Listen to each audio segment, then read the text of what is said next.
Então, meus amigos e irmãos aqui presentes nessa sala aqui, desses encontros transdisciplinares, promovido pela Unipaz Pernambuco. Quero inicialmente dar boas-vindas a todos e todas aqui, dizer também que é uma honra tê-los aqui nesse ambiente, nessa sala, e em especial hoje ao nosso convidado, o Haroldo Barros, né? Que nos dá a honra de fazer uma palestra aqui para a gente sobre um tema muito grande, né? Conforme ele descreve aí na anunciado que a gente fez e divulgou para vocês, todos aqui, Plutão em Aquários e o fim da humanidade. Assim, um negócio bem interessante para a gente entender o que é que ele quer dizer com esse título dessa palestra de hoje. Mas eu quero, antes, pedir licença para vocês para falar uma coisa sobre a Unipaz, né? Porque algumas pessoas conhecem a Unipaz, outras não conhecem a Unipaz. Então, eu quero dizer para os senhores, vou fazer uma fala simples, rápida. Depois eu vou rodar um vídeo também aqui, onde o reitor da Unipaz fala também um pouco mais sobre a Unipaz, e para a gente entender o que é e onde esse ambiente, onde nós estamos, né? Então, é o seguinte, meus irmãos e amigos, na década de 70, lá na Europa, em particular na França, houve um movimento lá onde criou-se lá a primeira Universidade Holística Internacional. Lá, 3 pessoas na época, né, iniciaram esse movimento, o Pierre Weill, o Monique Tunig e o Jean Leloup. Essas pessoas fundaram essa universidade e, com o tempo, foi desgastando, mas a semente foi plantada. Essa semente, né, vamos dizer assim, cresceu, mas assim, ela veio se desenvolver, o fruto dessa semente aqui, nesse lado do hemisfério sul, né,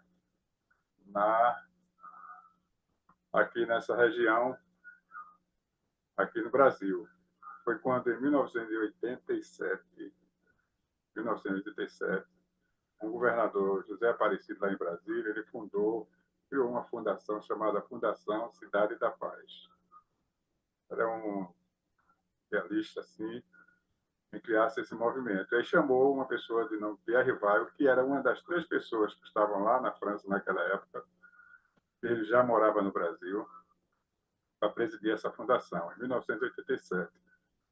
Quando foi em 1988, o Pierre Weill fundou a Unipaz. Então, ele fundou a Unipaz em 1988, né? E de lá para cá, ela vem crescendo. Nisso aí, temos algumas unidades espalhadas pelo Brasil e também no exterior. A Unipaz, o nome Unipaz, é a Universidade Internacional da Paz. Esse nome é uma abreviatura de Universidade Internacional da Paz, que é um movimento de educação, né, de cuidados, de práticas integrativas, que visa desenvolver uma consciência. E dessa consciência a gente diz de onde emana a paz. Foi desse movimento, dessa consciência, como a gente chama, uma sustentabilidade, né, ética, de amor e responsabilidade para a vida, na vida, né? E respeito à vida. Nesse movimento aí, em 88, então tem 36 anos, né? Quando foi em 1970, ou perdão, quando foi no ano 2000, aqui em Pernambuco, em Recife, a gente criou um núcleo da Unipaz Recife. Então temos 24 anos, dos 36 anos da Unipaz, 24 anos tem a Unipaz Pernambuco, né? E esse ambiente onde aqui já transitou milhares de pessoas, através de cursos, eventos, palestras, formações que nós temos aqui em Recife, e atividades como essa, por exemplo, que estamos promovendo aqui essa live, né, dos encontros transdisciplinares, dando rumo e o seguimento a esse desenvolvimento dessa cultura de paz. Então, isso aqui é uma breve apresentação aqui desse movimento que já está em Recife já há esse tempo. E, como disse anteriormente, uma alegria ter o Haroldo aqui presente, né, nesse movimento e na palestra de hoje. Eu vou rodar um vídeo, porque o primeiro reitor da universidade, conforme eu lhe falei, foi uma pessoa chamada Pierre Vaio. De Pierre Vaio, hoje o reitor, Pierre Vaio já fez a passagem, hoje o reitor da Unipaz chama-se Roberto Crema, e a vice-reitora da Unipaz chama-se Lídia Rebouças. Então, eu vou rodar um vídeo aqui para os senhores, que o Roberto Crema irá apresentar a Unipaz, fala um pouco sobre esse movimento, do que é e o significado que ele tem para a gente aqui, e eu posso dizer até para a humanidade, viu? Vou aqui.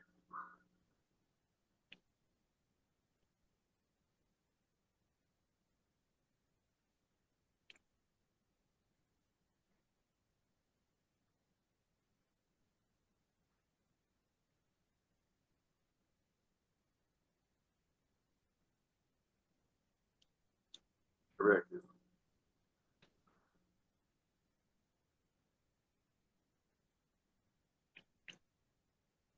Deixa eu ativar aqui.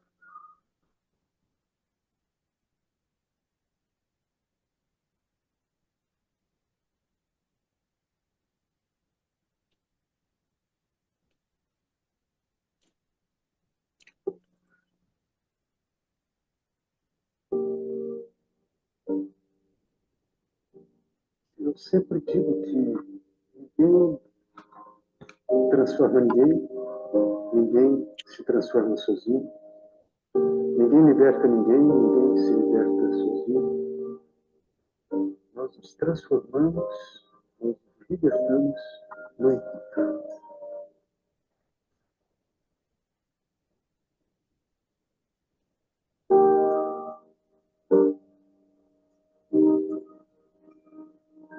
A Unipaz, ela foi sonhada no Velho Mundo, em Paris, num diálogo do Pierre Vaille com a Monique Tony e o Jair Bolívar. E ela floresceu, como não poderia ser diferente, no Brasil, no Novo Mundo. Ela é uma universidade aberta, eu diria que uma universidade de reconstrução. Ela preenche um espaço que as universidades convencionais não alcançam.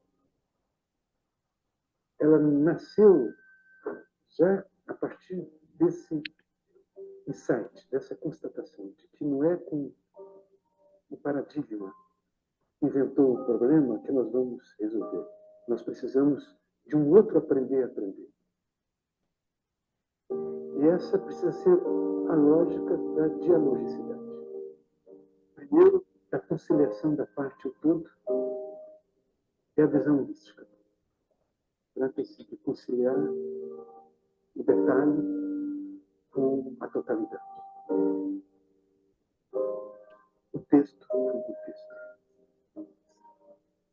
Para que possamos compreender, porque é apenas através de uma visão do todo que nós poderemos aprender a especificidade e o sentido da parte.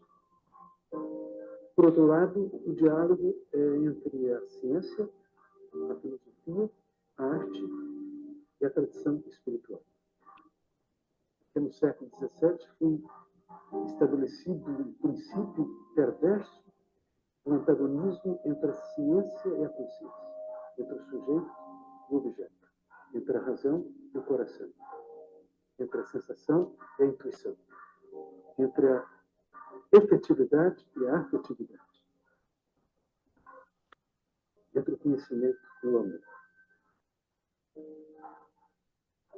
Portanto, a Unipaz é uma universidade consciencial. Ela não se encontra em algum local geográfico. Ela é uma expansão de uma consciência de aliança. Possa,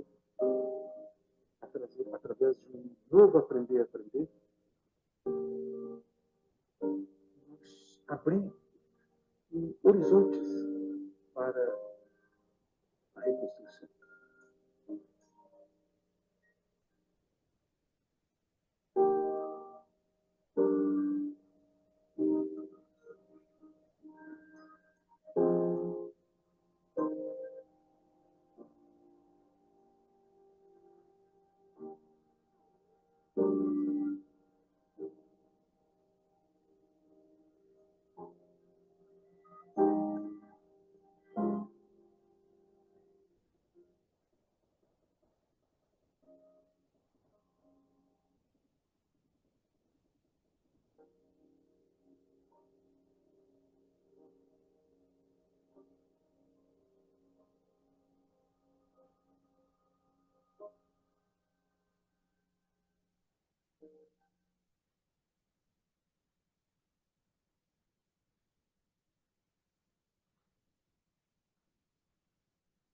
Então, Haroldo, só que você aí a condição dessa live. Viu?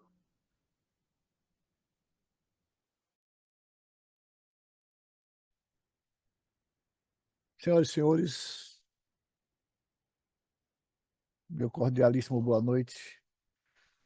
Quero começar agradecendo a este convite honroso que me faz a Unipaz. Já não é a primeira vez que eu tenho essa honra de participar dos encontros transdisciplinares. Na verdade, a minha relação com a Unipaz é desde 2000, no Recife, né? Quando ela foi fundada, eu estava lá. E então me tornei um membro da Unipaz, mas me sinto absolutamente em casa na Unipaz. Absolutamente em casa. E eu gosto de contar uma aventura que eu vivi aí pelos idos dos anos 90. Eu diria que 96 ou 7, não tenho bem certeza. Lá em Campina Grande, no Encontro para a Nova Consciência, que acontece todo ano no Carnaval, né? Até hoje ainda acontece. Diminuiu muito a intensidade, mas na época era mais intenso, mais vívido. E eu estava lá, eu ia todos os anos, e a direção do encontro me perguntou se eu poderia substituir um colega, o Valdemar Falcão, astrólogo do Rio, que não pôde participar naquele ano porque estava doente. Teve lá um problema, não pôde vir. Aí disse, Haroldo, olha, tem uma palestra que o Valdemar faria amanhã. E tem uma mesa redonda que ele faria hoje à noite. Você poderia substituir o Valdemar nessas duas situações? Eu digo, com a maior alegria. Qual é o tema da palestra? Qual é? Enfim. E a mesa redonda vai ser sobre religião e transdisciplinaridade, alguma coisa assim. Eu digo, eu vou com a maior alegria. E lá fui eu. E quando eu chego, quem está presidindo a mesa? Nada mais, nada menos do que Pierre Vai. Aí eu parei, recuei e disse: Pera lá, ninguém me falou que o Pierre Vai estaria nessa mesa. E aí a Iris, que era a coordenadora do evento, brincou comigo e disse: Você é homem ou um papo de prata, um prato de papo? Eu disse: Homem, né? Então vamos lá, não vamos fugir da raia. E me sentei à direita do mestre Pierre Vai. Foi uma imensa honra para mim. No começo eu tremia feito vara verde, depois eu fui pegando o jeitinho e a gente teve um debate que foi super marcante para mim, muito significativo para mim. Até hoje, essa é uma lembrança que eu guardo com carinho. Muito bem, então vamos trabalhar. Mas antes de trabalhar ainda, eu queria deixar aqui o meu abraço fraterno para os amigos da Unipaz, Rosário, Afonso, Pacífico, que são grandes nomes, baluartes desta instituição que é tão significativa para nós. E quero deixar também aqui o meu abraço para alguns colegas astrólogos que eu estou vendo aqui, né? A Regina Fischer, minha colega astróloga, a Bruna. Cadê a Bruna? Estava aqui agorinha, desapareceu. Não, Bruna Moroni não, Bruna. Você não é astróloga, é a outra Bruna. Estava por aqui agora há pouco. Mas também o Daniel, estava por aqui também agora há pouco. Eu acho que o Daniel é o Daniel Pereira, são meus colegas astrólogos, tenho muita alegria de encontrá-los aqui. E alguns outros amigos e amigas que eu estou vendo também, a Marisa, que já me deu a honra de fazer vários trabalhos comigo. Olha, a Bruna chegou, a Bruna Buquerque, essa daí que eu estava falando, Bruna. o José Carlos, também conhecido como Zeca, meu compadre, a Giovana, minha querida amiga que está lá em Israel, né? A Marília, lá do interior de São Paulo, que já me deu honra de fazer alguns trabalhos comigo também. A Bruna Moroni, essa sim também, fizemos alguns trabalhos juntos. Quem mais que eu estou vendo por aqui? O Ivo, que me dá a honra de ser meu aluno do curso de mitologia, né, Ivo? Quinta-feira temos aula. Enfim, estou muito feliz de estar aqui mais uma vez para trazer esse tema complexo, complicado. O Pacífico disse que o tema é, como foi agora há pouco, meio dramático. Eu disse, não, não tem drama. A gente ainda em off conversando. E, na verdade, a gente vai conversar aqui sobre algumas questões. E aí eu vou trazer para vocês aqui alguma. Vou colocar aqui em funcionamento uma apresentação, PowerPoint, é mais para facilitar o meu, digamos, seguir um rumo, senão eu me dando a falar feito da gota e não digo nada no final. Aí assim a gente fica um pouco mais focado. Todo mundo está vendo aqui vocês estão vendo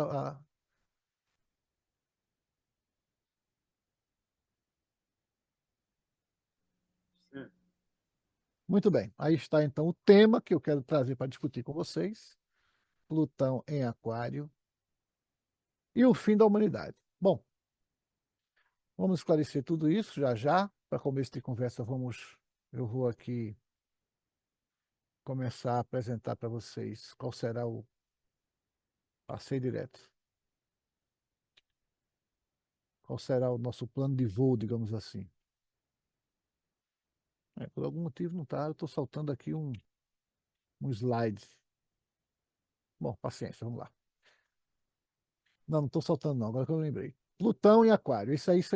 Eu trouxe esse símbolo logo de cara para a gente se acostumar com essa simbologia astrológica, né? Então, esse aí à esquerda é o planeta Plutão e à direita nós temos o símbolo do signo de Aquário. E vamos já já destrinchar tudo isso aí, mas vamos seguir aqui essa sequência, né, essas etapas aqui do nosso bate-papo.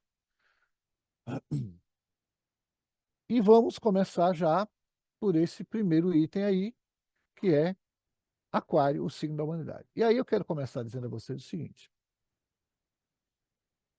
Aí o símbolo de Aquário, né? O glifo ou símbolo do signo de Aquário.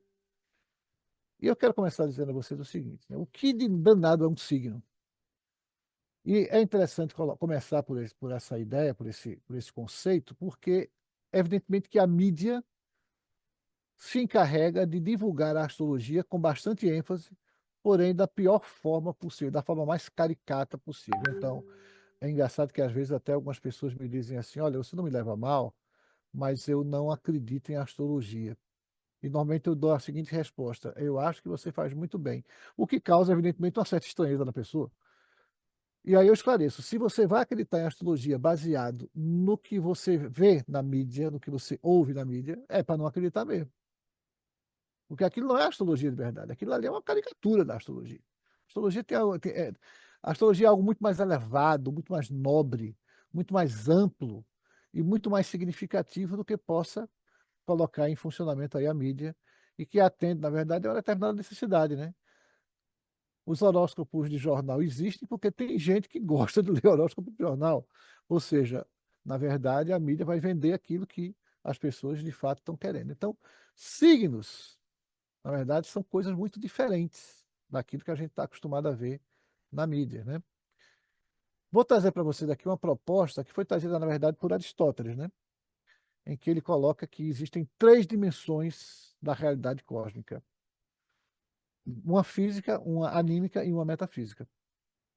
Na verdade, Aristóteles disse que nós temos uma dimensão física, que ele chamou de physis, né? Em grego, physis quer dizer natureza. Então, a física, que seria a ciência que estuda a physis, seria, no tempo, na concepção aristotélica, o estudo de tudo que existe na natureza. Então, a física aristotélica abrangeria não só a física moderna, mas também a química, a geografia, a biologia, tudo que existe na natureza seria estudo da física. E você teria, ao oposto, uma dimensão metafísica, uma dimensão transcendente, vamos assim dizer. E ele criou também uma ciência chamada metafísica para estudar essa outra dimensão. E você tem uma dimensão intermediária, que é a dimensão anímica. E as ciências capazes de estudar essa dimensão seriam a própria astrologia. Hoje a psicologia tenta fazer essa, esse estudo, tenta cobrir essa lacuna. A alquimia também seria uma outra ciência. E você vê que a dimensão física é o que nós chamamos de corpo, ou corpus em latim, ou soma em grego. E a dimensão metafísica seria o espírito, ou aquilo que os gregos chamavam de nous. E a dimensão anímica, que é a dimensão intermediária, seria exatamente aquilo que nós chamamos de alma, ou psique. Se a gente traz isso para o mapa natal astrológico, a gente vai ver o seguinte: a dimensão física está associada às casas astrológicas e tem a ver com a vivência cotidiana da gente. As 12 casas astrológicas são os 12 setores da vida, são 12 direções diferentes da atenção. A dimensão anímica estaria associada à alma humana, não ao corpo, mas à alma, associada aos planetas, que seriam a sede da nossa emoção. Os planetas, os 10 planetas, seriam 10 planos da alma, cada um deles tem seu significado. E a dimensão metafísica, associada ao espírito, e aí sim, nós associamos aos signos. Então, os signos no mapa natal astrológico são, na verdade, os 12 sinais. Veja que a palavra signo vem do latim signal, que representa, que significa sinal.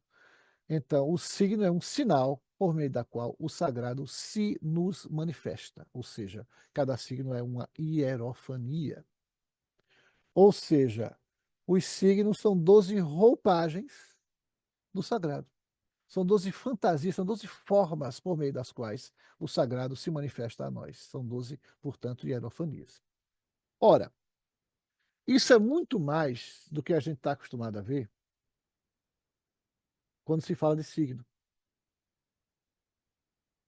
Se os signos são 12 roupagens do sagrado e estão associadas ao espírito humano, e a palavra espírito está colocada aqui no sentido bastante amplo, não exatamente no sentido espírita do termo, nada contra a doutrina espírita, pelo contrário, eu sou um simpatizante da doutrina, mas o que eu estou dizendo é que a palavra espírito está colocada aqui no sentido mais amplo, ou seja, a dimensão transcendente do ser humano.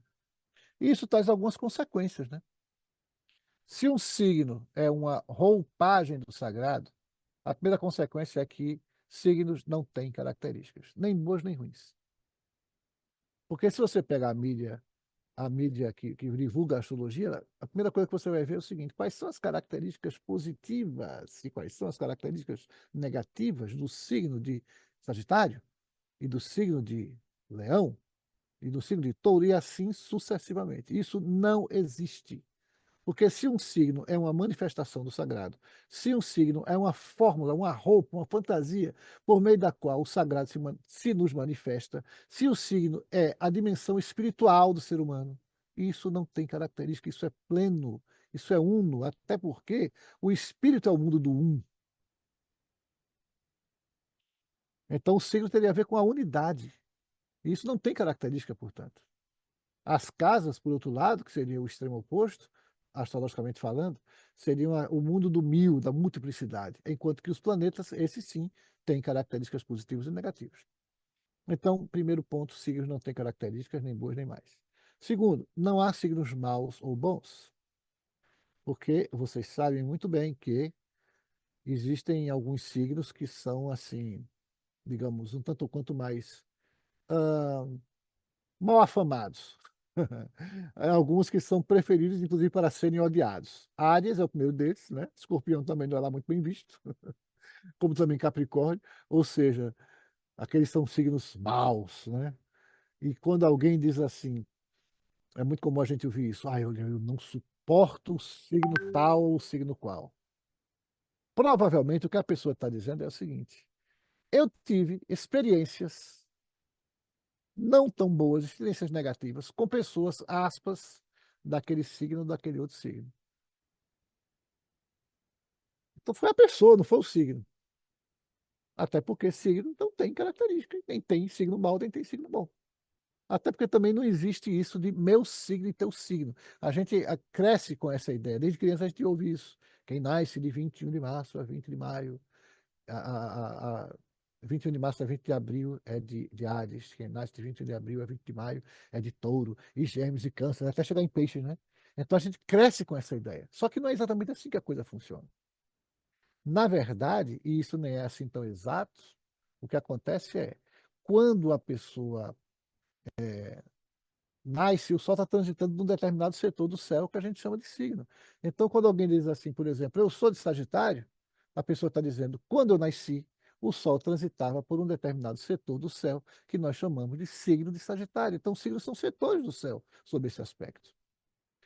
E o Sol é um elemento, é claro que é um elemento muito importante, mas existem vários outros. Além do Sol, tem a Lua, tem Marte, tem Vênus, tem ascendente, tem descendente. Enfim, o mapa é um complexo, muito complexo. Além do mais, vamos ser francos, gente. A gente imagina que vai dividir a raça humana em 12 categorias e pronto, está encerrado o assunto. Ora, o ser humano é um bocado mais complicado do que isso, não é verdade? Então, resumindo a ópera, signo, né, não há ninguém deste signo ou daquele signo. Cada um de nós tem os 12 signos no seu mapa. E aí, voltemos lá para a nossa apresentação. Um terceiro fator importantíssimo: não há signos que combinam com outros, e nem também signos que não combinam. Porque se eu estou dizendo que cada pessoa tem os 12 signos no zodíaco, do zodíaco no seu mapa, então não há sentido falar em que este é o meu signo ou é o teu signo. O que existe é o signo solar. Esse que a gente diz que quem nasce de 21 de março a 21 de abril. E olha, tem um detalhe: nem é tão exato assim, tá? Essas datas. Isso varia de mês para mês, de ano para ano. Isso pode ser 18, 19, 21, 22, até mais ou menos a mesma coisa do mês seguinte. O Sol está transitando naquele signo lá. Então, quem nasceu ali entre o dia 18 e o dia 23, só vai ter certeza mesmo se calcular o mapa. Corre sério risco de você passar como aconteceu comigo, né? Eu nasci no dia 22 e eu descobri já quando comecei a estudar astrologia e que não era Sagitário, era Escorpião, bem no rabinho, onde está concentrado todo o veneno. Então, os signos não combinam. E isso é uma das coisas que sempre perguntam ao astrólogo, né? Olha, eu sou de Sagitário, minha noiva, meu namorado, meu marido é de Virgem, a gente combina? Combina, combina. Vocês combinam. Aliás, decidam se combinam, porque o signo não tem nada a ver com isso. Muito bem, vamos em frente. Ih, parece que o negócio travou aqui. Não, passou. Eu terminei. É isso aí, vamos lá. Muito bem, próximo item da nossa conversa, Plutão, Senhor da Morte, né? Mas eu ainda não falei de Aquário, então não, ainda não chegamos aqui. Vamos ficar por aqui. Eu vou parar aqui porque eu vou contar para vocês o significado simbólico do signo de Aquário. Cada signo tem seu significado simbólico, né? Cada signo está diretamente associado a um determinado conceito que é uma manifestação do sagrado. O que é que acontece com Aquário? Vamos buscar ajuda na mitologia clássica, que é uma das mais, se não a mais importante chave de decodificação do livro do céu. E segundo a mitologia clássica, Aquário está associado a um personagem mitológico grego chamado Ganimedes. E Ganimedes era um pastor da Frígia e que foi arrebatado por Zeus diretamente para o Olimpo. Era um rapaz belíssimo, era um adolescente, belíssimo. E Zeus, ou Júpiter, o mais poderoso dos deuses, né, soberano do Olimpo, transformou-se em águia e arrebatou Ganimedes e levou Ganimedes direto para o Olimpo. Isso se deveu a um fenômeno. Zeus tinha uma filha chamada Hebe, e Hebe era quem distribuía o néctar e a ambrosia. E o que são néctar e ambrosia? Bebidas mágicas, encantadas, que deixavam os deuses eternamente jovens e eternamente belos. Ou seja, era Hebe que servia aos deuses o licor da imortalidade. Só que Hebe casou-se inclusive com Hércules. Hércules, depois de ter feito lá os 12 trabalhos, alcançou a imortalidade. E o símbolo dessa imortalidade era ter se casado com Hebe, que é ele ter se casado com Hebe, que era exatamente a deusa que fornecia o licor da imortalidade. Então casou-se com Hebe. E Hebe, evidentemente, agora uma senhora casada, não, pelo menos no entender de Zeus, não deveria continuar fazendo aquele serviço de servir o néctar e a ambrosia. E assim, ele viu em Ganimedes alguém que poderia substituir Hebe no trabalho de escansão divino, ou seja, de garçom do Olimpo que serviria o néctar e a ambrosia. E assim foi. Ganimedes foi arrebatado, levado para o Olimpo, onde passou a exercer essas funções de divino escansão, servir o néctar e a ambrosia aos deuses. Mas acontece o seguinte, ao final de cada banquete, ao final de cada festim, ao final de cada grande festa, e os deuses adoravam a festa, meu Deus do céu, sempre sobrava um pouquinho daquele néctar e daquela ambrosia, um pouquinho daquele licor da imortalidade, lá no fundo da ânfora. E o que é que Ganimedes fazia? Chegava na beira do Olimpo e erguia a ânfora e despejava o líquido que restava na ânfora sobre nós, aqui embaixo. Despejava sobre a terra. Então, Aquário vai representar essas bênçãos que do céu emanam. E que agora há pouco alguém falou aqui, eu acho que foi o próprio Pacífico, assim como em cima e embaixo. Né? E é exatamente isso que significa o símbolo de Aquário, que são duas ondinhas, né? Exatamente iguais, uma em cima da outra. Assim como em cima é embaixo, ou seja, nós devemos nos esforçar para fazer valer aqui embaixo na Terra as harmonias que do céu emanam. Copiar na Terra as harmonias celestes, rebater na Terra as harmonias e perfeições celestes, como disse Dante. Então, o que é que acontece quando a gente olha para o signo de Aquário? A maior parte dos meus colegas vai dizer coisas diferentes, mas eu entendo o signo de Aquário dessa maneira. É o signo da humanidade. Observem só, minhas amigas e meus amigos, existem no zodíaco, a palavra zodíaco vem do grego, né? Zoou mais diacos, animal, vida, e roda. A roda da vida ou a roda dos animais. Então você tem muitos animais na roda, muitos animais no zodíaco. Você tem o touro, você tem o carneiro, você tem o escorpião, o caranguejo, tem o capricórnio, enfim, tem vários animais. E tem uma única figura humana, que é o aquário, que é o Ganimedes. Mas, Haroldo, mas existe também uma outra figura humana, que são os gêmeos, e você tem ainda outra figura humana, que é a Virgem, a deusa Astreia, verdade. Mas são, digamos assim, divindades. Castor e Pólux eram filhos de Zeus, quer dizer, um era filho de Zeus mais ou menos, coisas da mitologia, mas eram a divindade, de alguma forma.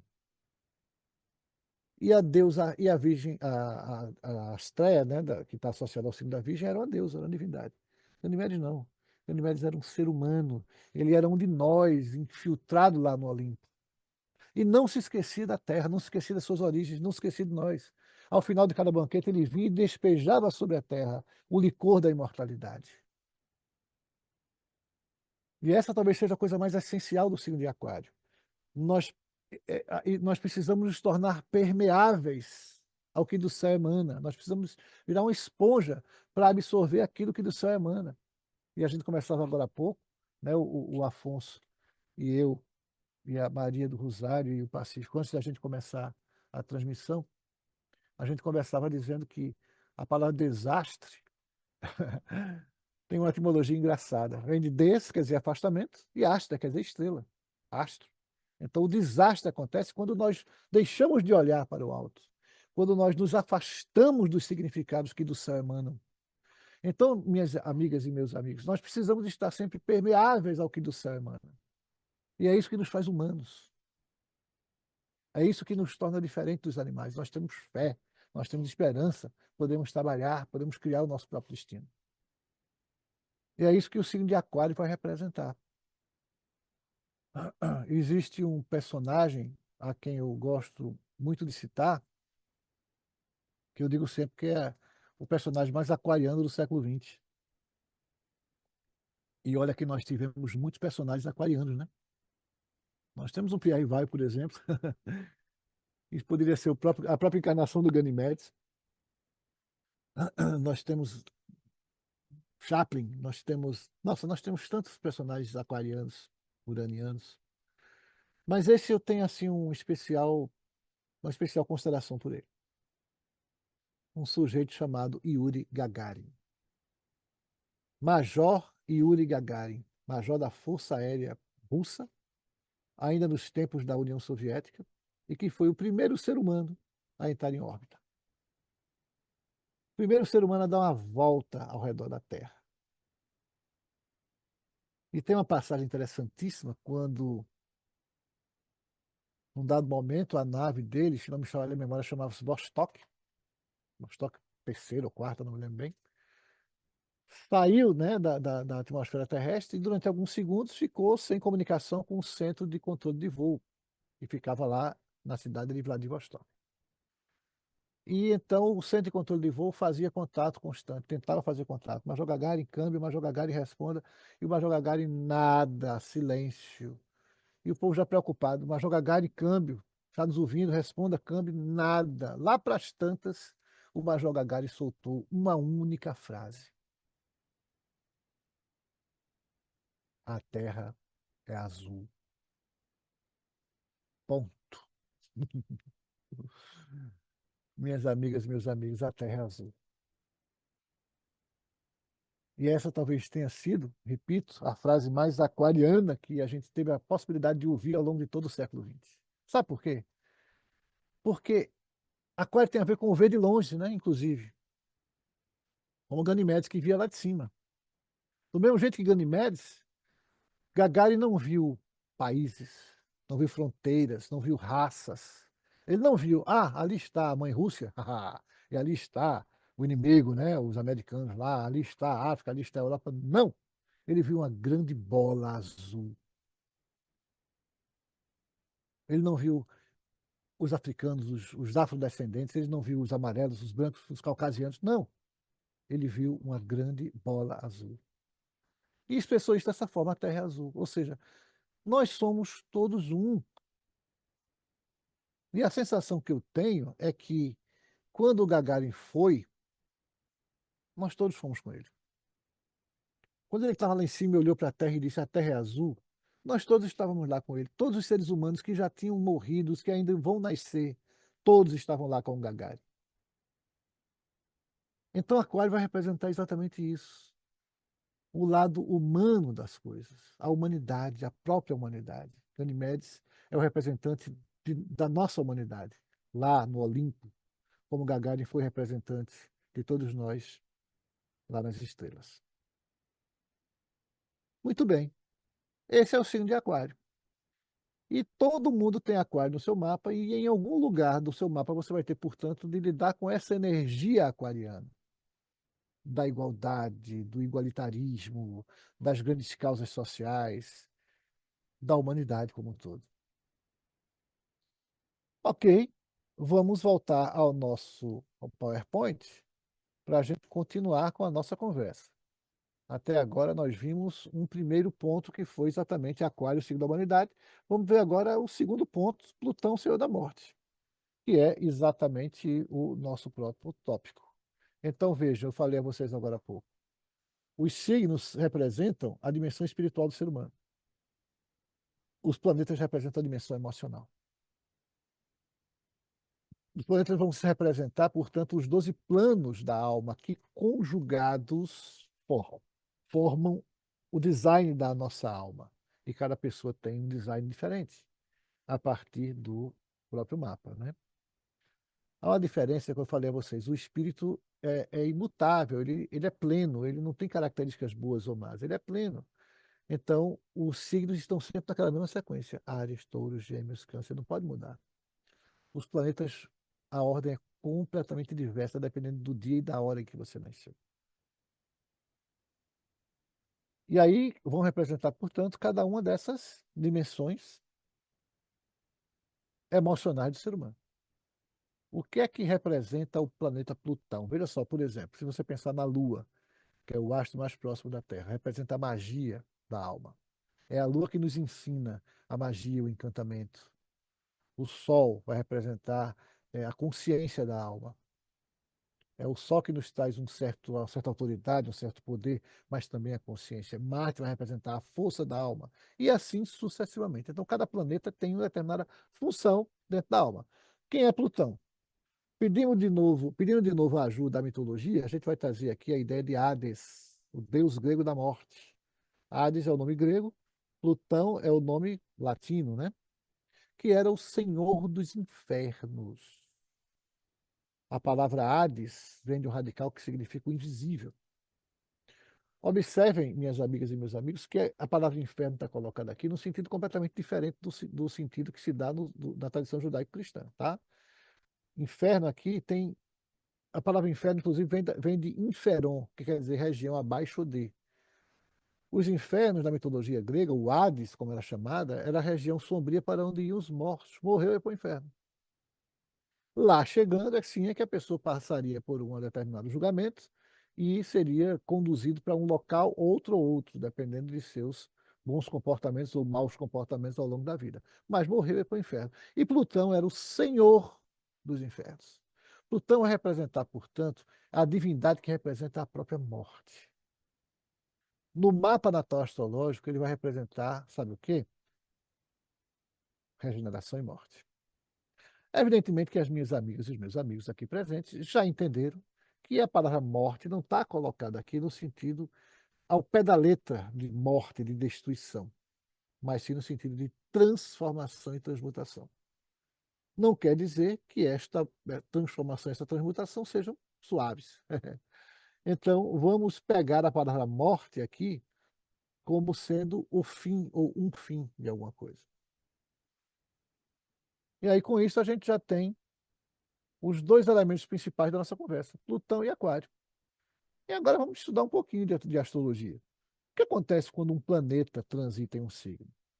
Primeiro, eu quero dizer a vocês o seguinte, que a gente pode perfeitamente considerar a astrologia como a ciência que estuda os ciclos da natureza. Ou seja, existem ciclos na natureza de todo tipo, todo jeito, todo tamanho. Ciclos, por exemplo, de 27 dias, como é o caso da Lua. Ciclos de, de 30 anos, como é o caso de Saturno, 29,5. Ciclos de 84, como é o caso de Urano. Ciclos de 250, como é o caso de Plutão, e assim vai. Então, existe, na verdade, uma infinidade de ciclos que se mesclam e que se interpenetram uns nos outros. E a somatória de todos esses ciclos é que perfaz o que eu chamo de qualidade do tempo. E a astrologia pode ser considerada como a ciência dos ciclos, ou ainda como o relógio qualificador do tempo. O que é que eu quero dizer com isso? É que o tempo astrologicamente considerado é um tempo qualitativo, diferentemente da sociedade, da ciência oficial, que trabalha com um tempo mais quantitativo, ou seja, um tempo que se mede, inclusive, em espaços cada vez menores. Tem unidades de tempo que se usa na física quântica, por exemplo, que são tão pequenas que a gente não consegue entender aquilo. A gente compreende matematicamente, mas a mente não consegue idealizar aquilo ali. Mas a astrologia não, trabalha com o sentido qualitativo do tempo. E aí podemos agora perguntar isso. O que acontece quando um planeta transita em um signo? Depende. Se for um planeta pessoal, vamos imaginar um planeta como a própria Lua, ou o Sol, ou Mercúrio, ou Marte, ou Vênus. Esses planetas pegam a cor do signo. Então, é diferente uma pessoa ter o Marte, por exemplo, em Aquário, ou ter o Marte em Touro. Porque o Marte vai pegar a cor daquele signo que ele está e vai se vestir daquela roupagem. E vai ter mais eficácia ou menos eficácia na sua expressão. Mas os planetas mais lentos, especialmente os três mais lentos, Urano, Netuno e Plutão, que nós chamamos de transaturninos, né, porque eles estão para lá de Saturno, eles pegam a cor do signo, pegam, mas eles também fazem um movimento ao contrário. Eles trazem para o conceito daquele signo um determinado tipo de impacto. Então, por exemplo, Quando Plutão entrou em Escorpião, década de 80, foi quando se descobriu a AIDS. E isso trouxe um impacto tremendo sobre a sexualidade e a maneira como as pessoas passaram a vivenciar a sexualidade. Foi um fim para a sexualidade.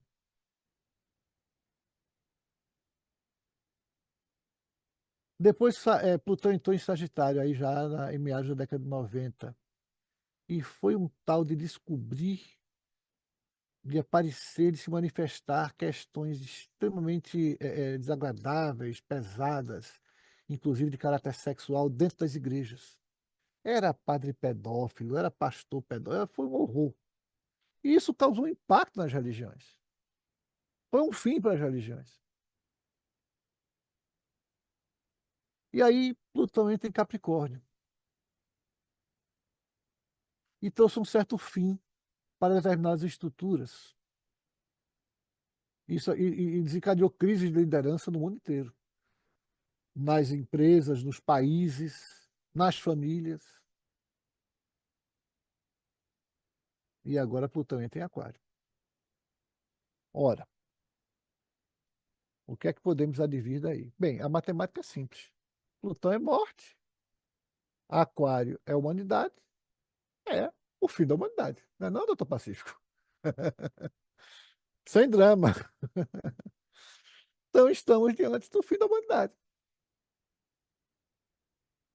Estamos diante de realmente alguns fenômenos que estão me deixando, pelo menos a mim, de cabelo em pé. O pouquinho que tem está ficando em pé. E talvez você já tenha imaginado a respeito do que é que eu estou falando. O que é que, qual é o fenômeno que está chegando, que já chegou e que está colocando em polvorosa o que há de humano em nós? Quem arrisca dizer?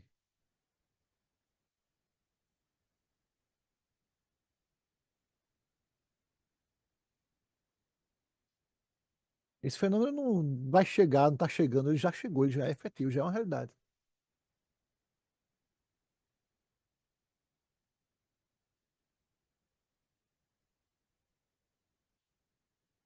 É disso que eu estou falando. Então, meus caros amigos, o fato é que nós precisamos ficar atentos para que o avanço da inteligência artificial não se torne, de fato, o fim da humanidade. Porque o que eu tenho visto tem me deixado realmente apavorado. Eu imagino que muitos de vocês compartilham comigo dessa preocupação. Observem, por exemplo, outro dia desse, a minha esposa estava me ajudando a montar aqui um site, né? E eu uso uma ferramenta chamada ClickPages, e eu montei o site, etc. E ela disse: Olha, vem cá, deixa eu te mostrar um negócio que eu descobri. E ela abriu lá uma ferramenta que ela estava usando experimentalmente, digitou meia dúzia de palavras-chave, daquelas que eu tinha usado no meu site, digitou aquela meia dúzia de palavras-chave, deu um enter, pum, e o negócio montou um site completo, cheio de informações, como eu jamais imaginaria. E eu fiquei assim meio que, como pode? Não durou talvez 2 minutos. Ela levou talvez uns 30 segundos para digitar lá as palavras, deu enter, em 1 minuto e meio, a ferramenta montou lá tudo. E eu disse, como é que é possível isso? Não, ele usa a inteligência artificial para puxar da internet, enfim, fez lá correlações. É claro que é, é, não ficou tão bom quanto o meu site, modéstia à parte, né? Até porque eu tinha toda uma quantidade de informações que fui alimentando lá direitinho, é claro, ficou diferente. Mas eu fiquei impressionado como aquilo podia ser feito de maneira tão rápida. Eu fiquei tão impressionado que eu digo, não, vou começar a estudar esse negócio mais de perto. E fui conhecer as técnicas, as diversas ferramentas que existem para a utilização da inteligência artificial. E eu fiquei realmente apavorado. Porque eu estou pensando da seguinte maneira: todo o esforço, por exemplo, que eu fiz para montar o site, e a gente pode ampliar essa possibilidade, ampliar essa reflexão. Todo o esforço, por exemplo, que um artista faz para criar uma obra artística, seja uma peça cinematográfica, seja uma peça teatral, seja um quadro, seja um livro, um romance, o que quer que seja, ele demanda, digamos assim, uma busca interior, mas também superior, mas também exterior, que condensa todo um conjunto de conceitos e dá forma àquele conceito. Tem um coração ali, tem uma alma viva ali. A máquina não tem isso. E me cabe a seguinte pergunta: eu tenho um filho de 6 e tenho um filho de 8, o Romeu e o Theo, as coisas mais lindas do papai. Eu estou aqui imaginando o seguinte: quando eles fizerem 18, 19, 20 anos, talvez eles não sejam mais desafiados, como eu fui, como nós fomos, a criar alguma coisa. Eles vão ser meramente apertadores de botão. E isso me deixa realmente apavorado, porque significa dizer o fim da humanidade, gente. E quando eu quis dizer o fim da humanidade, né, e Pacífico brincou comigo, meio dramático, não, sem drama. Eu não quis dizer o fim físico das pessoas. Eu não quis dizer a destruição da raça humana. Mas pode ser até muito pior, pode ser a destruição do humano dentro de nós. Então nós precisamos ficar muito atentos para que nós não sejamos, digamos assim, substituídos por uma nova espécie, que seria essa espécie, esse ser humano que não tem mais contato com, a, com o que não seja elétrico, o que não seja eletrônico, o que não seja máquina. E a gente sabe o resultado disso. Eu vou apresentar para você daqui um camarada, talvez vocês conheçam ele, que passou por essa situação. Eu me lembrei dele quando eu vi o que a máquina da minha esposa produziu lá, o site que ela estava consultando. Vocês conhecem esse camarada? Esse é o Capitão Picard, da Enterprise, da franquia Jornada das Estrelas, né? Ele sucedeu o Capitão Kirk. E o Capitão Picard entrou em conflito com uma raça chamada Borgs. E os Borgs eram uma espécie de robôs que sempre que se aproximavam de um ser humano, qualquer ser vivo, né, inteligente, eles os capturavam e transformavam em máquinas também. E o Capitão Picard passou por essa situação. Ele foi capturado e começou um processo em que ele seria transformado em máquina. Ou seja, ele perderia a humanidade. Mas ele conseguiu reverter a situação e escapou dessa. E ficou traumatizado para sempre. Porque ele sentia exatamente isso. Estava deixando de ser humano. Estava perdendo a humanidade. E esse é o risco que eu imagino que nós estamos correndo a partir de agora. Então, fim da humanidade? Bom, é o que diz o nosso próximo tópico. O fim da humanidade ou um fim para a humanidade. E que fim será este? Porque o que acontece é o seguinte, o que nós precisamos prestar atenção é o seguinte: como é que nós vamos salvar essa conversa? Como é que nós vamos reverter essa história? Então nós vamos ter que ativar o herói dentro de nós. E aí nós vamos mais uma vez pedir ajuda à mitologia grega, né? Para trazer para nós aqui o conceito do que é um herói. Está aqui Hércules enfrentando a Hidra, né? O monstro de 9 cabeças. E cada vez que ele matava uma, surgia duas no lugar. Um monstrinho que deu trabalho. E aqui você tem Perseu, que foi capaz de decapitar a Medusa, aquele ser terrível, que tinha. Era serpente da cintura para baixo, mulher da cintura para cima, tinha asas de morcego, serpentes no lugar de cabelos, e um olhar tão penetrante que transformava qualquer coisa que o contemplasse em pedra. O significado de cada um desses mitos é absolutamente fantástico. E aí, vamos lá, o que é herói? A palavra herói vem do grego eros, que quer dizer conservar, defender, guardar, velar sobre, ser útil. Então o herói é o guardião, o defensor, aquele que nasceu para servir. Então nós precisamos resgatar um herói dentro de cada um de nós, mas não é qualquer herói que eu estou falando, porque o herói da nova era é esse que eu vou apresentar a vocês agora. E aí eu vou pedir a vocês a paciência, porque eu vou passar um trecho de um filme para vocês. Vai dar uns 8 minutos os dois trechinhos que eu quero passar para vocês. Porque vai ser muito melhor esse trechinho do filme do que qualquer coisa que eu vier a dizer para vocês. Aí eu vou precisar que vocês prestem atenção. The War, na tradução, na versão em português, fica conhecido como A Árvore dos Sonhos. Kevin Costner, né? Inclusive é um dos tradutores do filme, e Elijah Wood, bem novinho, né? Que depois vocês conheceram, todo mundo conheceu, fazendo o papel de Frodo na série O Senhor dos Anéis. Então, um belo filme, realmente, vocês viram, né? São cenas muito fortes, muito marcantes. E, assim, eu trouxe aqui essa cena, né? Essas cenas que são cenas fortes, eu reconheço que são cenas pesadas, né? Para mostrar, assim, qual é a atitude que a gente espera desse herói da nova era, né? A que eu me referi agora há pouco. Quem é esse herói da nova era? Qual é a atitude que nós devemos desencadear a partir de nós mesmos para ajudar o mundo a sobreviver, para ajudar o humano a sobreviver em nós e em todos os nossos irmãos?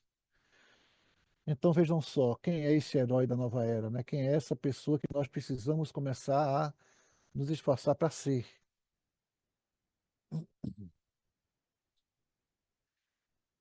Luta pela paz. E não se omite diante do mal. Tem uma série de outros talentos, habilidades, mas essas duas são as mais significativas. Não se omite diante do mal. E veja, o problema de não se omitir diante do mal está em onde se localiza.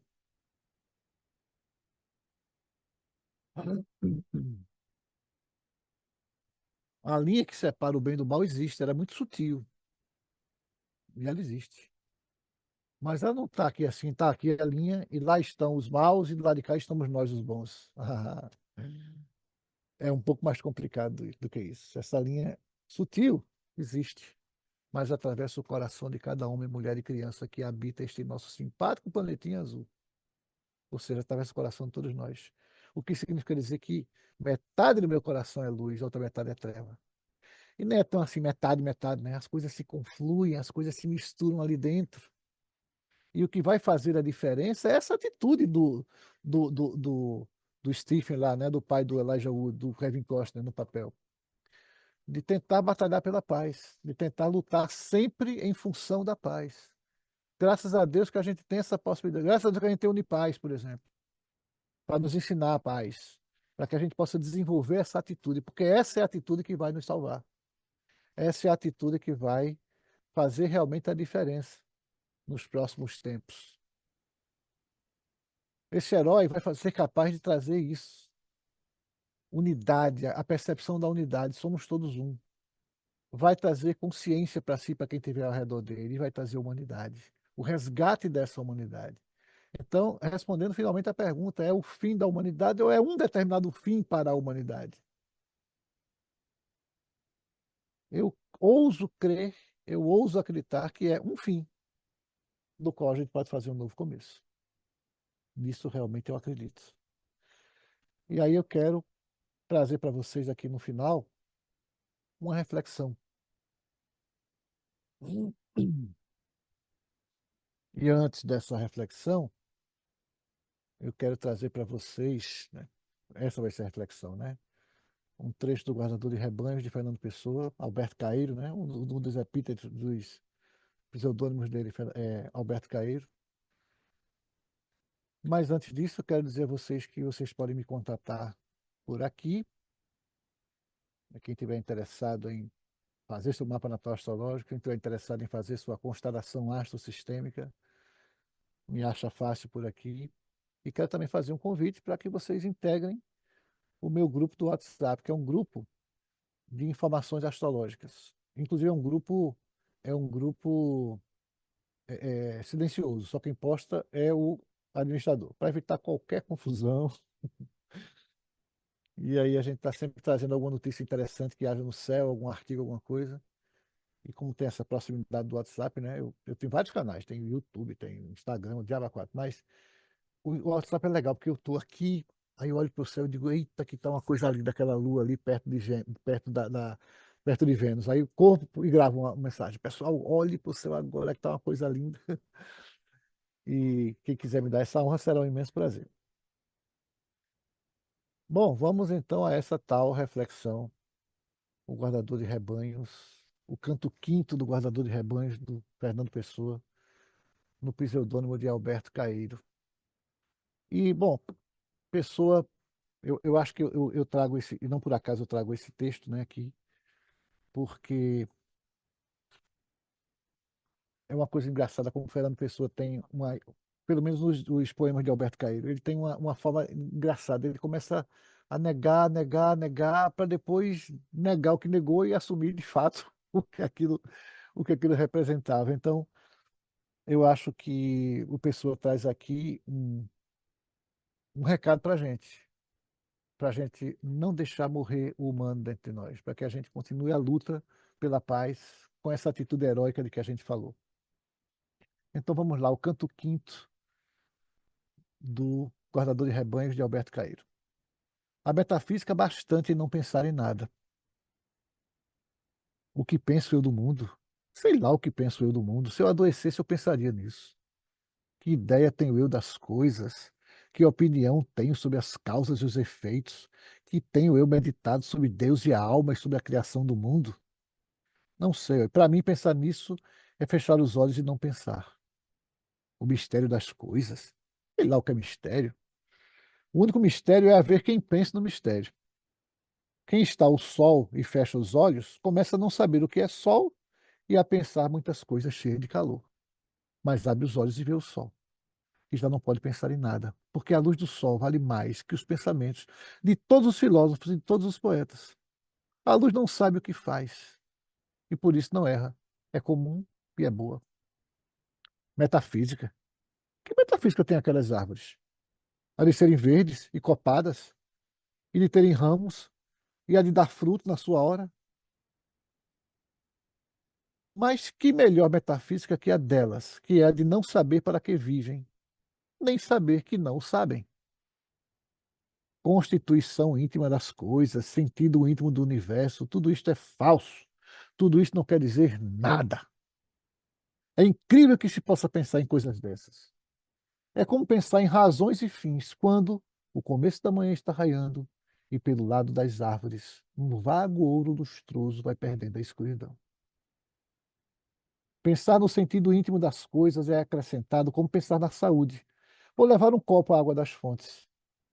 O único sentido íntimo das coisas é que as coisas não têm sentido íntimo nenhum. Não acredito em Deus porque nunca o vi.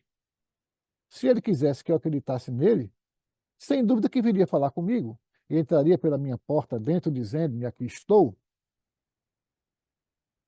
Mas, se Deus é as flores e as árvores e os montes e o sol e o luar,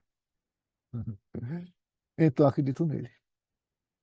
Então acredito nele a toda hora e a minha vida toda é uma oração e uma missa e uma comunhão para com os olhos e os ouvidos.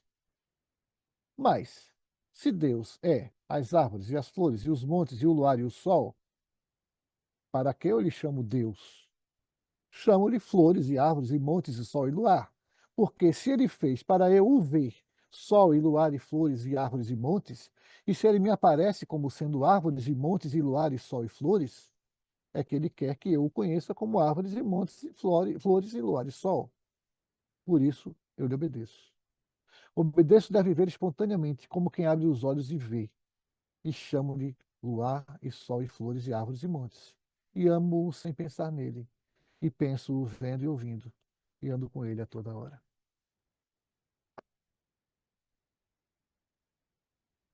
Bem, minhas amigas e meus amigos, a ideia é resgatar o humano. Cada vez mais vai ser preciso resgatar o humano. Antes que ele se perca de vez, e antes que os nossos filhos tenham apenas a condição de máquinas para herdar. Eu agradeço mais uma vez a paciência de vocês por terem me ouvido, agradeço demais a oportunidade, agradeço mais uma vez a Unipaz e estou à disposição de vocês.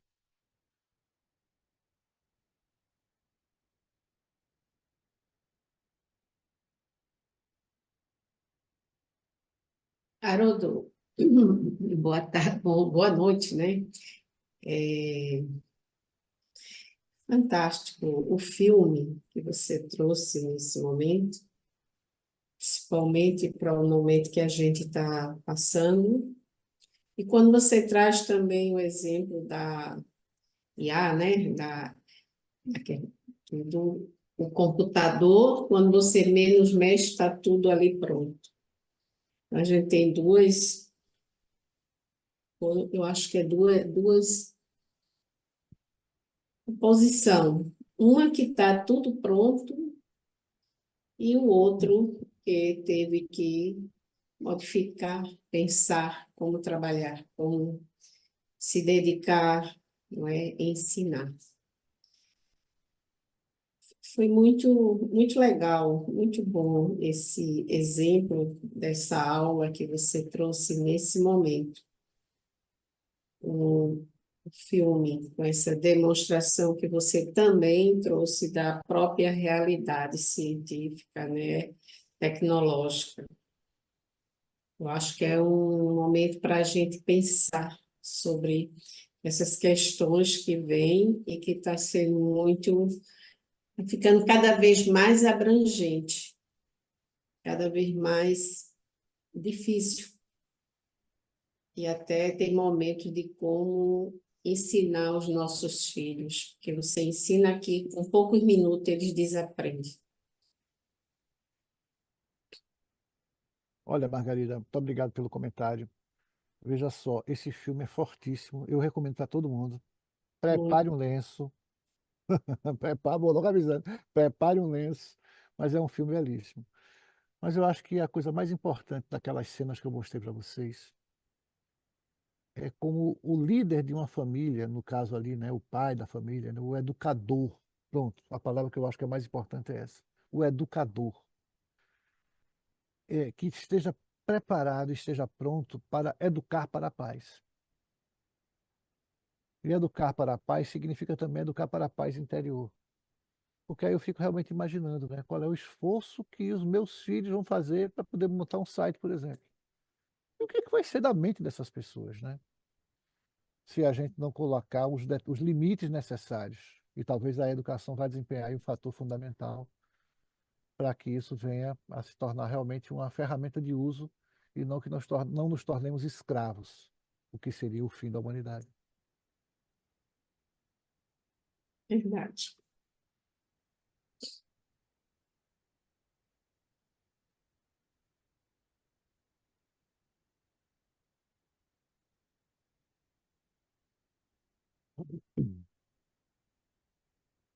Mais algum comentário, gente? Alguma pergunta, algum questionamento?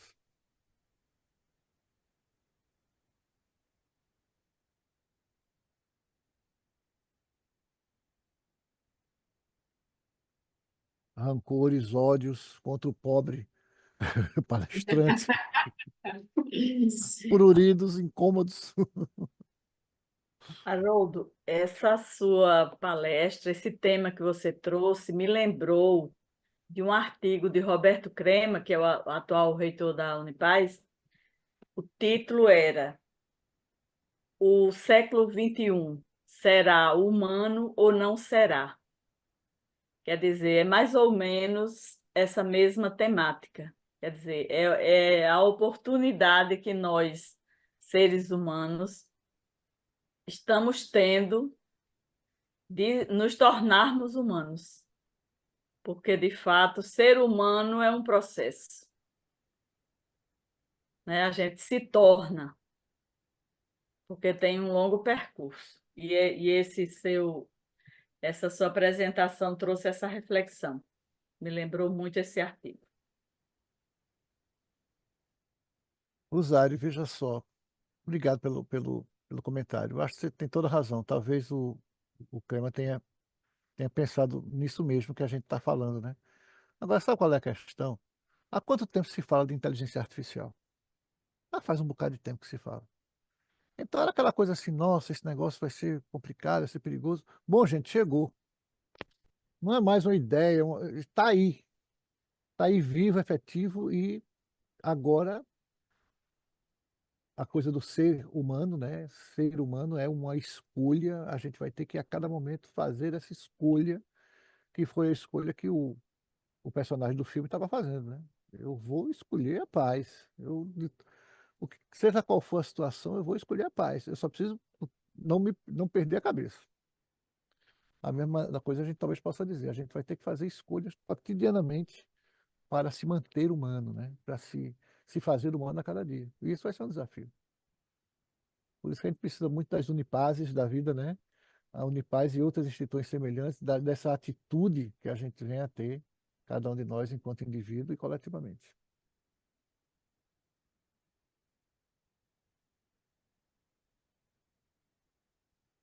Roberto diz, viu, complementando o que o Raul Dário falou, ele diz assim, ele usa uma frase que diz que a maior descoberta do século XXI vai ser o homem, a humanidade, sabe? Por isso que traz aqui também uma esperança, né? Tudo que tu falasse desse movimento que está existindo hoje no planeta Terra, né? Com suas situações eclodidas ali, acolá. Mas é isso também. Haroldo, boa noite. Alô? Boa noite, Giovana. Muito obrigada pela palestra, eu amei. Nós te Eu, gos- agradecemos. eu gostaria de dizer algumas palavras.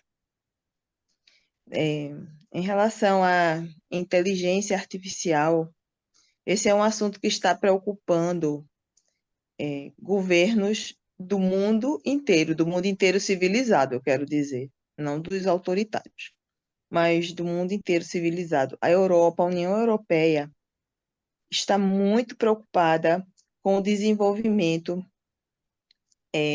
sem fronteiras da inteligência artificial. Também os Estados Unidos, o Canadá, aqui também em Israel, a discussão já chegou. E, por exemplo, no Congresso americano e na Suprema Corte de Justiça americana, existem comissões técnicas que estão estudando sobre a inteligência artificial e estão estudando, formando leis para barrar o alcance desenfreado e irresponsável da inteligência artificial. Pesquisadores nas áreas de antropologia, sociologia, psicologia, também psiquiatria, etc., já deixaram claro nos Estados Unidos, na União Europeia, Inglaterra também, Canadá, que tudo isso, essa inteligência artificial, isso que nós chamamos de inteligência artificial, vai fazer um grande mal à humanidade, à mente, ao cérebro. Eles estão não só preocupados, eles estão apavorados. E todos esses pesquisadores, junto com as pessoas que na universidade fazem pesquisa sobre este assunto, tanto é que aqui na Universidade de Tel Aviv tem, em Israel, eu estou em Israel, então, aqui na Universidade de Tel Aviv tem na Faculdade de Direito, onde eu fiz meu mestrado, tem um setor especial sobre direito e tecnologia. E tem um setor que estuda sobre direito e ética. E dentro dessa ética, hoje, estudamos sobre a inteligência artificial.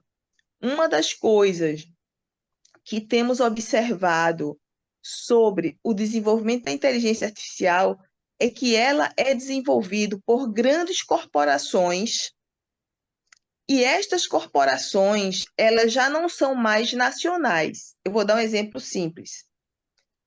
A Siemens, por exemplo, é uma empresa nacional alemã. Um exemplo. A Citroën é uma empresa nacional francesa. É, é, é uma empresa nacional brasileira, por exemplo, Ibratec. É uma universidade, instituto, mas digamos que seja uma empresa nacional. Essas empresas nacionais, e também empresas nacionais que pensam e fazem, constroem, produzem tecnologia, elas têm que se adequar às leis do país. Por isso que as leis em relação à inteligência artificial, em relação à tecnologia, têm que ser bem feitas e feitas por pessoas responsáveis, que entendam sobre o assunto. Mas voltando a falar do nacional. O nacional, ele gere o que está dentro das suas fronteiras. Então, no Brasil, nos Estados Unidos, aqui em Israel, na França, Portugal, mas tem a União Europeia que dá as diretrizes, mas cada país faz sua lei na União Europeia. No Canadá, as empresas, estou falando todas, e também as de tecnologia, seguem as diretrizes do país. Porém, o que está acontecendo hoje no mundo é um fenômeno que está assustando. Qual é? É o fenômeno das empresas transnacionais, ou, como falamos também, das empresas globalizadas. Essas empresas, elas já não têm mais fronteiras. Elas já não pertencem a um país. Por exemplo, o Google. O Google é uma empresa que utiliza a tecnologia. Um crime cibernético, digamos, que uma pessoa um hacker envia alguma coisa da Austrália e vai atingir uma pessoa no Canadá. Um exemplo prático. Através do Google. Colocou essa pessoa no Google, entrou no Google e lançou lá alguma coisa, fez um site. Mas esse site que ele fez na Austrália atinge uma pessoa no Canadá. Como se resolve isso no direito internacional relativo à tecnologia? Tem várias vertentes. Em relação à inteligência artificial, estamos preocupadíssimos. Já chegou assim ao limite do limite. Porque na medida em que essa inteligência artificial é colocada na rede, ela fica sem dono. E como ainda, como você disse, ela chegou e falávamos,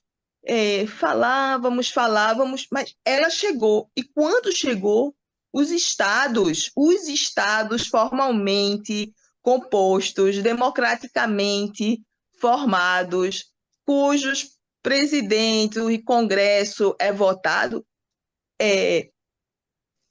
está sendo dominado por algo que é acima do Estado e que o próprio Estado não pode controlar.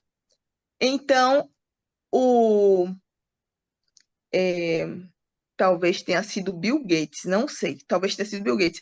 Alguém nos Estados Unidos, do Vale do Silício, pediu ao Congresso americano para dar um tempo no desenvolvimento da inteligência artificial, porque chegou a um estado das coisas nos Estados Unidos em que uma inteligência artificial feita nos Estados Unidos, ela começou a produzir inteligências artificiais. E isso pode desencadear, eles estão com medo de que chegue um momento em que nem o ser humano tenha mais poder contra a inteligência artificial, porque ela própria se germina. Ela própria se germina. Aí eu me lembro muito daquele filme daquele inglês famoso, americano, aquele que fez em 2001, Odisseia no Espaço. Aquele robô do 2001, Stanley Odisseia no Kubrick. Espaço. Kubrick. O Stanley Kubrick fez filmes maravilhosos, um visionário. É aquilo que está acontecendo hoje. Ela própria se germina. Então, pronto, gostaria de deixar aqui minha participação e uma interrogação. Até onde nós estamos dispostos? Essa é a minha pergunta, né? Porque no judaísmo, nós fazemos perguntas. O estudo se pergunta, não se dá resposta. E através das perguntas, a resposta ali está, assim, situada. Então, a minha pergunta é: até onde nós estamos dispostos a abdicar de nossa liberdade como seres humanos para termos acesso à tecnologia? Essa velocidade vale a pena? Pronto. Então, muito obrigada, Haroldo, e obrigada a todos que ouviram minha participação até agora. Me desculpe se eu falei um pouquinho mais do que o tempo necessário. E parabéns à Unipaz por ter convidado o Haroldo, que é uma pessoa que eu amo de coração. Beijo, gente.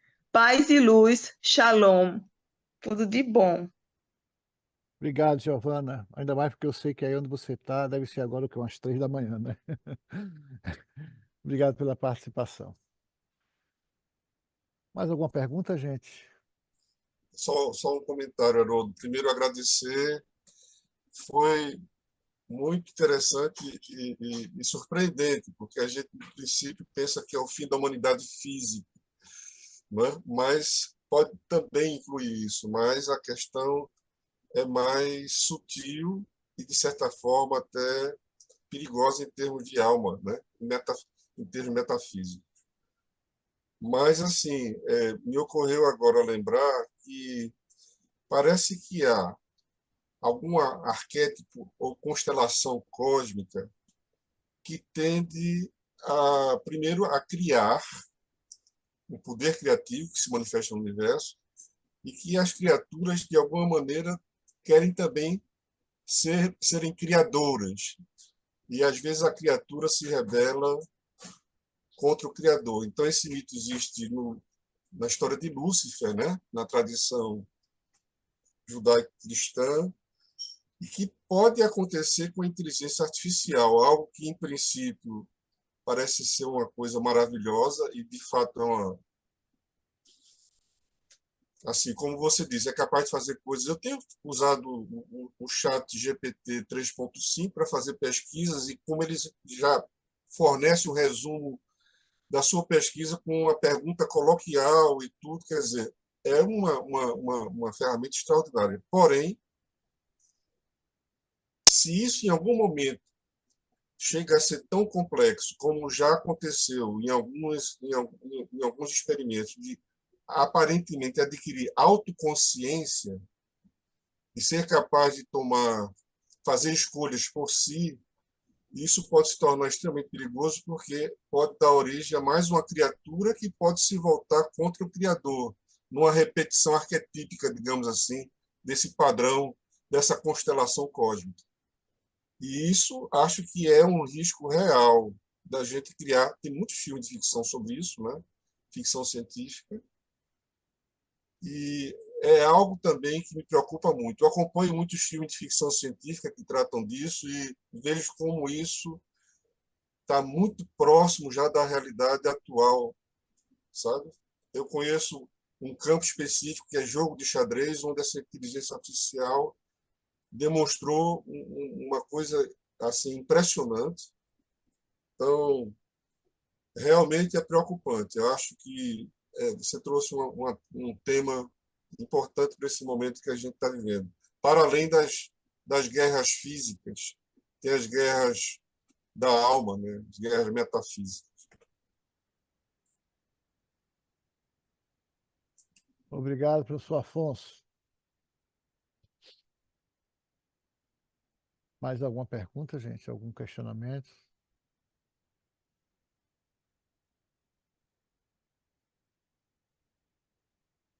Então, eu acho que eu levo a palavra para o professor Pacífico, para que ele conduza os trabalhos do Aravante.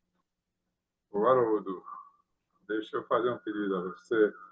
O senhor manda, eu executo, doutor Não, Pacífico. mas eu penso assim, inclusive eu apaceço um pouco das pessoas, porque já está bem adiantado da hora. A realidade é você falar um pouco sobre esse seu trabalho, que você chama de, deixa-me ver aqui, achei interessante, que é a constelação astrosistêmica, né? É um trabalho que você vem desenvolvendo. Eu acredito que, de alguma forma, é um trabalho assim, novo, e você dá um flash desse seu trabalho, inicialmente, antes de eu fazer o fechamento aqui da palestra. Ok, até agradeço a oportunidade. Bom, é o seguinte, eu sou astrólogo há, não vou dizer quanto tempo não, senão vocês vão achar que eu sou velho. 33 anos, eu acho, como profissional de astrologia, né? E quando eu fiz a formação em constelação familiar, inclusive sob os auspícios da Unipaz, com o professor Bartolomeu Nigro, para mim foi muito natural. Quando eu comecei a entender o que é constelação, né, depois das primeiras aulas, para mim foi muito natural ver que eu poderia fazer um casamento entre os milenares saberes da astrologia e essa belíssima arte que é a constelação familiar sistêmica proposta por Bert Hellinger. E assim foi, eu comecei a tentar entender o como é que deu trabalho, né? Como é que vai fazer esse casamento é que deu realmente algum trabalho. Levei aí uns bons 5 anos até a coisa ficar redondinha, né, digamos assim.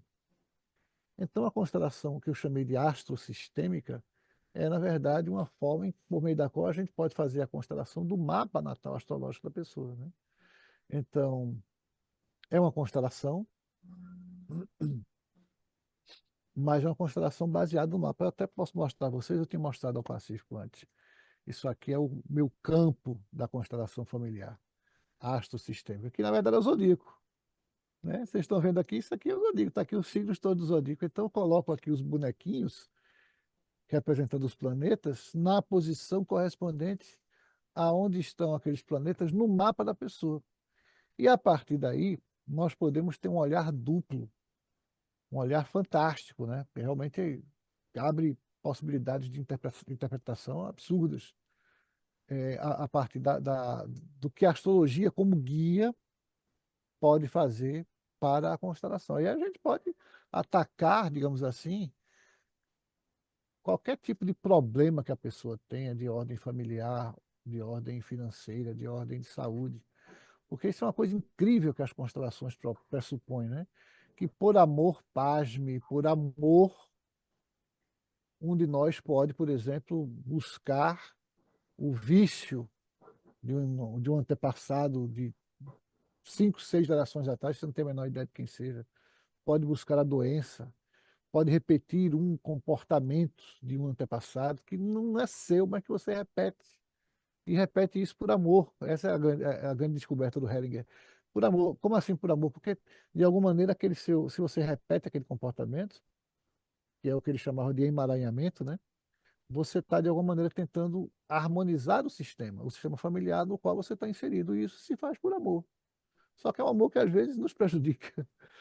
Então, a gente precisa identificar esse emaranhamento e fazer o desemaranhamento para que a pessoa possa se libertar, né?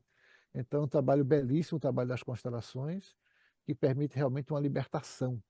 A maior parte das pessoas me diz isso. Me sinto livre, me sinto realmente liberto de amarras que eu não compreendia, né? E é isso que as constelações astrosistêmicas fazem, né? E fazem isso com o auxílio da astrologia. A astrologia funciona como um guia para um trabalho mais profundo e mais personalizado, porque é baseado no mapa da pessoa, mapa astrológico, né? Resumidamente, é isso. Quem quiser mais informações, entra em contato comigo, ou vai ao meu site, né, haroldobarros.com. Lá tem muita informação sobre isso. E qualquer coisa, fala com a gente está aqui para conversar. Manda uma mensagem pelo WhatsApp depois. Certo. Certo. Então, como está já no final aqui do horário, né? Vai dar 22 horas. Eu quero também agradecer ao Haroldo, em nome da Unipaz, né? Muito grato aí pela sua disponibilidade, generosidade de fazer essa palestra aqui, importante.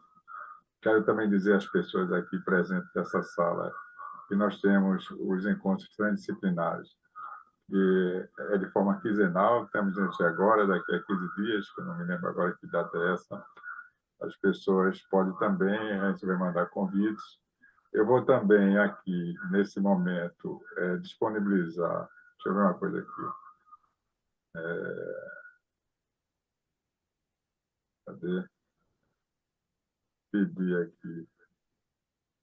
Pedir para as pessoas anotar esse e-mail aqui e pedir para as pessoas também encaminhar amanhã ou depois, nos seus momentos aí, os seus telefones Zap, que a gente possa incluir nossa lista de divulgação, os telefones de vocês.